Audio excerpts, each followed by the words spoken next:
Sir काय सांगणार, महापालिकेच्या गार्डन आहे त्या ठिकाणी महापालिकेच्या नाकावर टिचून 5 झाडांची कत्तल करण्यात कुठलीही परवानगी नसता, मात्र महापालिका कुठलीही कारवाई करताना दिसत नाही. आता मला पर्यावरण विभागाचे प्रकाश पाटील म्हणून जे आमचे प्रमुख आहे त्यांच्याकडून आता माहिती मिळाली की अशा ठिकाणी झाडं कापली गेलेली आहेत. असं त्या ठिकाणी आम्ही संबंधित त्या भागातले इंजिनियरला पाठवलं आहे. आता ते पंचनामा करतील आणि प्रभाग अधिकाऱ्यामार्फत झाड तोडणाऱ्याविरुद्ध गुन्हा दाखल करतील. कुठं घडलेली घटना, किती झाडांची कत्तल आहे? हेमू कल्याणी बगीच्यामध्ये 5 झाडं कापले गेले असं आता त्यांच्याकडून माहिती मिळते. सर महापालिकाचं जे ग्राउंड आहे म्हणजे महापालिकेचे बगीचे आहेत तिथं विदाऊट परवानगी झाडं कापली जातात, तर महापालिकेचं कसं कारभार यावर? आता कोण आता त्या ठिकाणी घटना काय घडली ही आता तो इंजिनियर बघून आल्यानंतर त्याबद्दल माहिती सांगते. किती वाजेची घटना आहे सर? आत्ता माहिती पडलं आम्हाला किती वाजेची घटना ती अजून कल्पना नाही.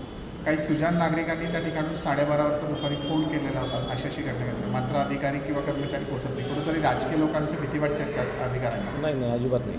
मग माहिती दिल्यानंतर अधिकारी का पोहोचले नाही त्या ठिकाणी?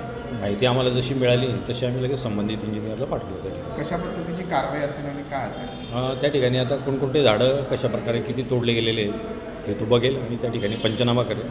प्रभाग अधिकाऱ्यांकडे त्याच्यावर रिपोर्टिंग होईल. त्या रिपोर्टनुसार गुन्हा दाखल केला जाईल. कधीपर्यंत ही पोहोचेल? 2 दिवस लागतील समजा. आज उद्यामध्ये उद्याच्या दिवशी होऊन जाईल. आज पंचनामा होईल, उद्याच्या दिवशी प्रभाग अधिकाऱ्यांकडे चालू जाईल. मात्र महापालिका वृक्षारोपण करते लाखो रुपये खर्च करून, प्रदूषण मोठ्या प्रमाणात आहे, पण असे लोक हे करतात ते पुढाऱ्यांचा आशीर्वाद होत असल्याची चर्चा आहे. नाही तसं नाही. आता कोणी असतात काही समाजकंटक लोक असतात, त्यांनी झाडं तोडून टाकली असतील तर त्यावर महापालिका योग्य ती कारवाई करणारच.